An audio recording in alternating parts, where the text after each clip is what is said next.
Hi guys, welcome back to Solution Lab. On this channel, we provide you with every possible solution to a specific problem. Whether it's a quick fix or a detailed tutorial, we're here to help. So without any further delay, let's jump right into the video.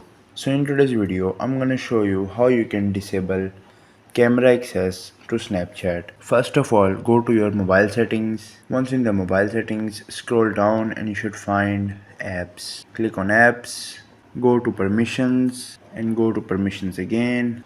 Once you're here, what you can do is go to the camera access, scroll down and you should find Snapchat here. Click on Snapchat and from here go for don't allow and disable it. And that is how you can disable the camera access given to Snapchat mobile application. After that, Snapchat will not be able to access your camera.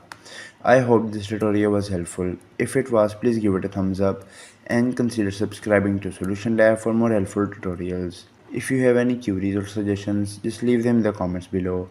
Till then, take care. See you next time.